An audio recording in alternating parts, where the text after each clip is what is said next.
Folks, home ownership, significant issue in this country. I have been telling y'all this for the last 5 years, that the problem in America is low housing stock. As a result of low housing stock, the current homes have dramatically increased. Guess what? We now have nearly a 30-year low in terms of the sale of homes. They fell last year. A lack of available inventory and rising borrowing costs have prevented many individuals, including African Americans, who are ready to buy a home from getting one. Dr. Courtney Johnson Rose, president of the National Association of Real Estate Brokers, joins us right now. Here's what jumps out. During the campaign, correct me if I'm wrong, I didn't hear no housing plan from the twice impeached, criminally convicted felon in chief Donald Trump. I heard a housing plan from Vice President Kamala Harris. Have you seen one from Trump and MAGA? Vice President Harris had a plan to build millions of houses, which is what we need in this country, millions of homes to fill this gap. But no, I did not see a housing plan. And this week, with all of the executive orders going on, I haven't seen any executive orders focused on housing in this crisis in America. So how do we deal with this? Because, again, this is the thing. People were angry and upset during the election, complaining about the cost of housing, rent being too high. And the reality is, this is not that hard. We are millions short in terms of housing stock. We did not build enough homes between 2010 and 2020. We have not built enough homes since 2021. And so we're at a deficit. You take that with also baby boomers choosing to stay in their homes, first of all, living longer, not moving into nursing homes, not moving in with family.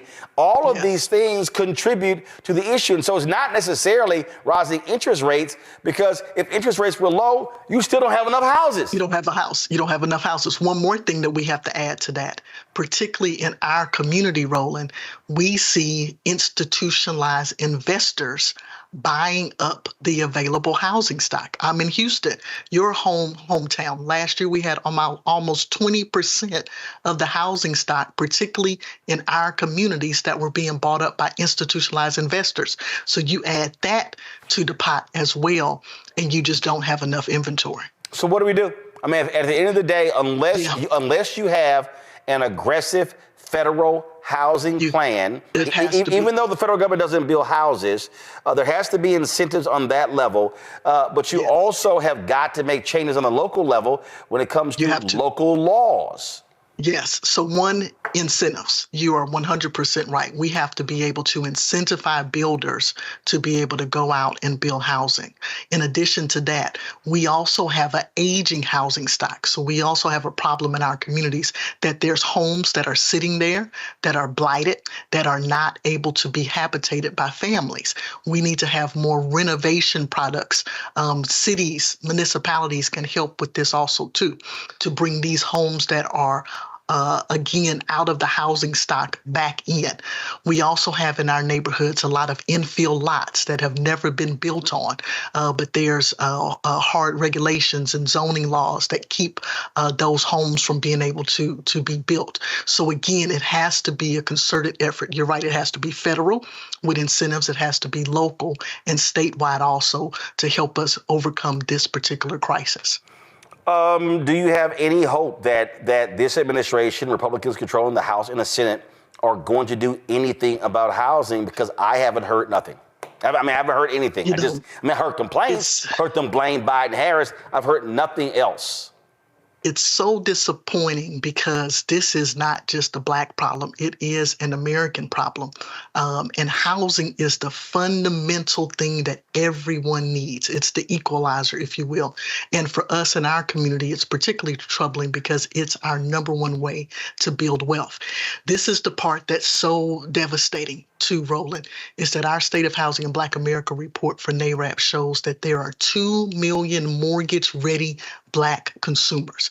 That means they have the income, they have the credit but there's no house available for them to buy in inventory.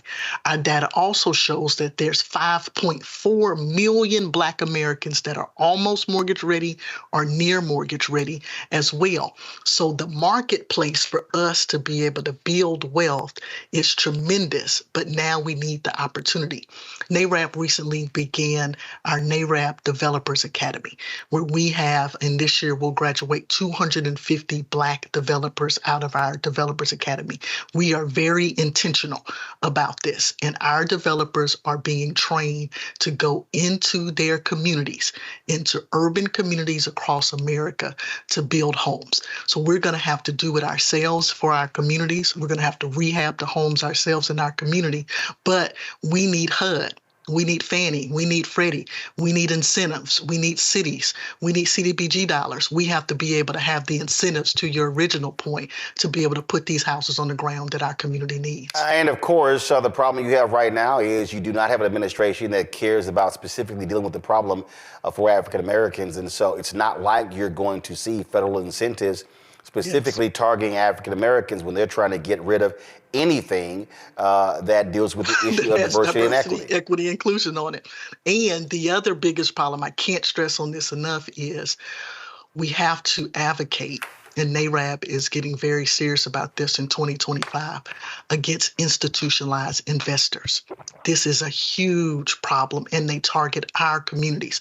A house goes on the market that could be a perfect home for a first-time home buyer. But instead of that first-time home buyer having the opportunity to buy that house, they get outbid by an investor that's buying cash, by an investor that doesn't need any inspections, by an investor that doesn't need an appraisal, and that can close in 2 weeks. We cannot compete with that. So even if the inventory is there, we have to stop and advocate against these institutionalized. So how do we do it? So what does that look like? Is there any city? Yes. Is there any city or state that actually has put something in place to do what we're talking about?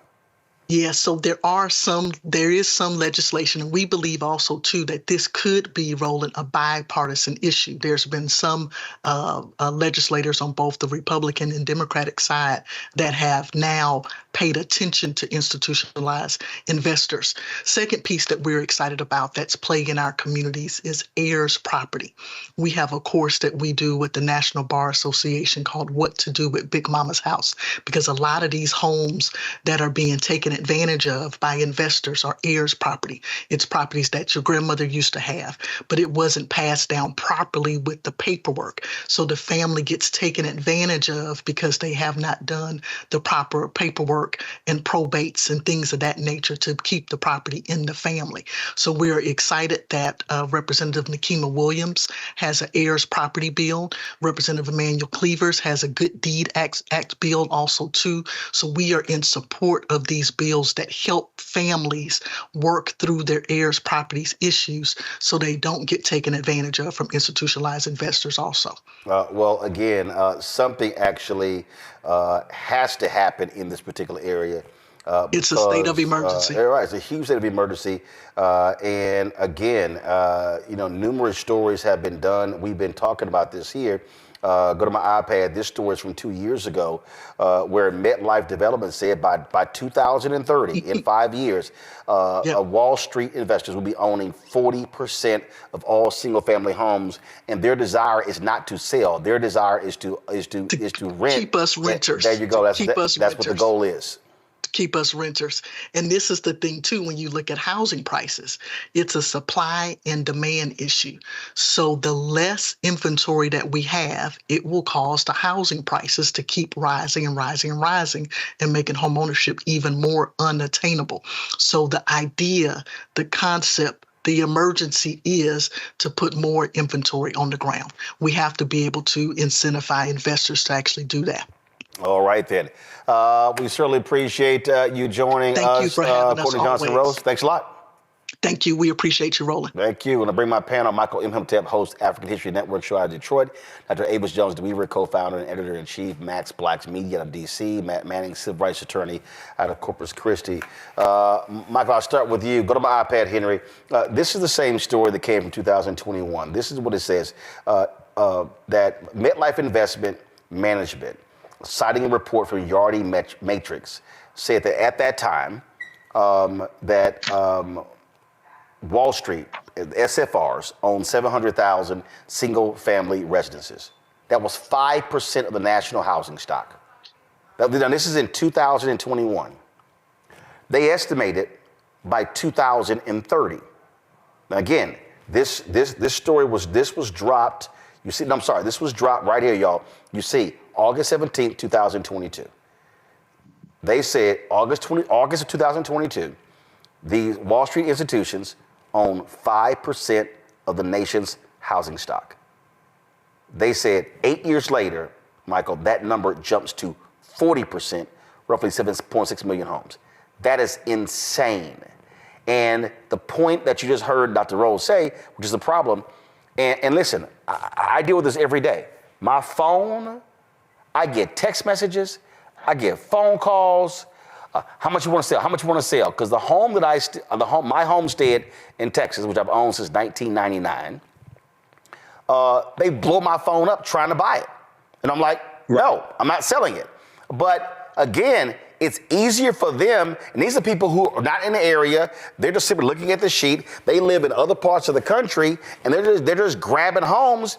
And if you can't compete against that unless a homeowner says, I'm not going to sell to one of you. I'm going to sell to a single buyer. A single buyer. Right. So, Roland, it's a number of things here. Number one, thanks for bringing the sister on, Courtney Johnson Rose, to deal with this issue. So you're absolutely correct. Vice President Kamala Harris had a plan to build 3 million new homes in the first 4 years. Also, one of the things that she talked about in Black Enterprise had an article dealing with this. Here's how Vice President Kamala Harris's economic plan would help Black Americans. She would also crack down, stop Wall Street investors from buying and marking up in bulk homes. OK, we've talked about this here on this show and how this is buying up stock and it drives up the value of homes. Also, she had a plan for down payment assistance for first-time home buyers, $25,000 down payment support. Now, the Biden-Harris administration, starting on day one with Executive Order 13985, that this Luciferian convicted felon just revoked this week. OK, that was dealing with diversity, equity, and inclusion, and focusing on rooting out systemic discrimination in various agencies within the government. One of the things they were focusing on is assisting Black landowners in resolving title issues, and this deals with heirs' property. And heirs property is one of the heirs property loophole is one of the ways we have historically had land stolen from us, especially when we own land like farmland that was handed down from generation to generation, and it had multiple owners. So what happened was if one speculator bought the land from a portion of the land from one of those landowners, like in the family, because of this loophole, it gave them the ability to take over more of that land. And a lot of us didn't understand this. It wasn't handed down properly, just like you said. They're dealing with the title deeds, things of this nature. We didn't understand it. So the Biden-Harris administration, this is one of the initiatives they were cracking down on and helping African Americans hold on to land. Well, a lot of these initiatives are being reversed this week. And a lot of our people didn't even know what's taking place. So this has been a devastating week. When you look at all these executive orders and initiatives that this person, that Donald Trump has put in place, this has set us back decades, just what happened this week. So here's what I find to be quite hilarious, Avis. I'm looking at this story here. Go to my iPad, Henry. This guy, John Burns, CEO of John Burns Real Estate Consulting. He says in the article that conversations around institutional ownership need to be more balanced. Our surveys show the majority of home renters today want to become homeowners at some point, but cannot right now for a variety of reasons that have less to do with the price of the home and more to do with their desire to settle down and stay in one place right now. Many people relocate, get divorced, etc., and want to rent a home for the time being. They may have kids, a pet, and a lot of stuff that won't live well in an apartment. But this is what I love right here. Additionally, Burns said large owners provide a better tenant experience than smaller landlords. They eliminate the fear of being forced to move if the owner sells the home and provides far better customer service and maintenance, he told Multifamily Dive. This is a joke. Most people out here ain't trying to sit here to buy homes and rent. They're not. They're actually just trying to buy a home. The issue we have here are people who want to buy a home cannot. And as a result, what we're seeing is, one, the homes that are being rented are sky high. Apartments are sky high because the owners know they can't go anywhere. And you can't even talk about a homeless problem in America unless you deal with the problem of low home ownership. Absolutely. And the challenge is right now, we have an administration in that just doesn't give a damn in terms of what this would mean for everyday folk who would like to be able to buy a home or would like to be able to at least not have their rents escalate up the wazoo, because you have people who are basically overtaking the market. So they know that they are basically holding them hostage. And so what we have then is an administration that is going to do everything possible to double down on this problem. And it's especially disturbing because, as was just laid out so beautifully, the alternative was clear. The alternative was clear and different, night and day difference between what we have right now. But until we get past at least the first years and maybe even 4 full years of this foolishness, I don't see how we pull ourselves out of this, to be perfectly honest. Here's the thing that I think people have to understand, Matt. There's an ebb and flow in our society. So, for instance, when you look at customer service jobs, Walmart greeters, when you look at fast food jobs, waiters, waitresses, things along those lines, those have always considered to be transient jobs that, frankly, folks who are younger and less education typically are filling. Okay. And then there's an expectation that as you grow older, you become more mature, you move into other areas. And it used to be, we had jobs like grocery cashiers, we had jobs like bank tellers. You had what I call those jobs in the middle. And so they were not white collar jobs, they were not blue collar jobs, but they were sort of right there in the middle. And so you sort of just graduate. Well, those jobs, technology just has wiped those jobs away. So now the people who would normally be in that middle tier, and they don't have the education to be in the upper tier. So what happens is they now fall to the lower tier jobs, which means that the people who normally would occupy the lower tier jobs, there's nothing below them. Well, if you look at the housing, it's the exact same thing. You have a natural transition. That is, you turn 18, 20, 21, you leave your parents' home, then you get your own apartment.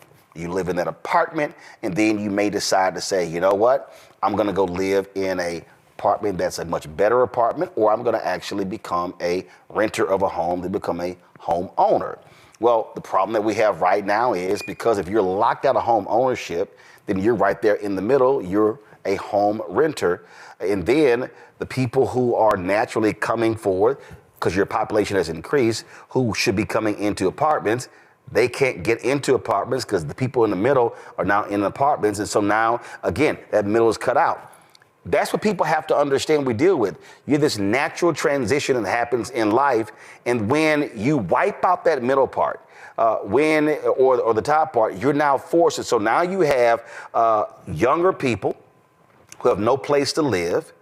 Now it's like living with family, or you have folks, and I've talked to numerous folks who are college graduates who are living 3-4 to an apartment. It's like commune living, and you have policymakers who do not want to deal with this because Republican policymakers, they are completely in bed with Wall Street. They have no problem with Wall Street owning 40% of all single-family homes. And unless that is dealt with, then we're going to truly have a national crisis in 5 years.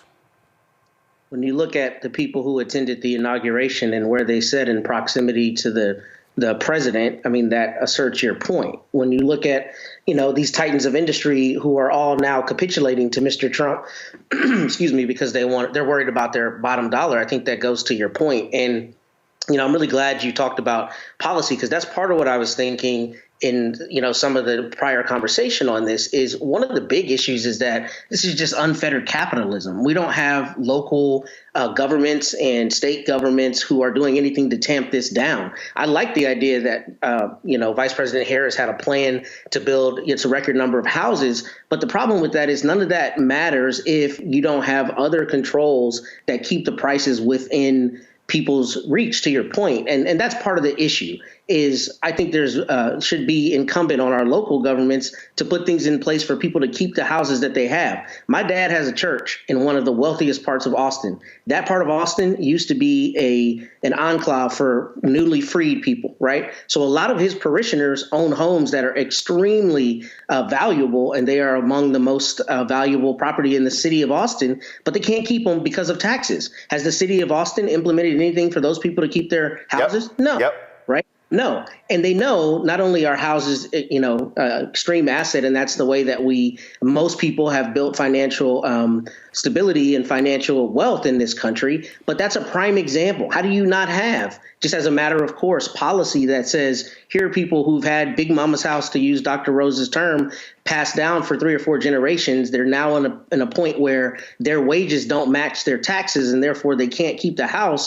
As a matter of course, we need to do something to allow people to be able to keep these homes. So some of this is policy driven and the lack of policy, and some of it is just unfettered capitalism. And frankly, housing as a commodity, we need to have a conversation, which we often have on this show. There are just some mores that we as society have allowed to be overrun. Housing, healthcare, some of the other things that we need just as a course through the course of our lives should not be commodified to the point that Wall Street titans can own 40% of the stock of single family residences. But until, we change as a society in terms of not allowing pass of certain guardrails, if you will, in our society, then we're going to have crises like this that will be exacerbated by politicians who want to kiss Mr. Trump's butt. Or as Julian Melville calls it, predatory capitalism.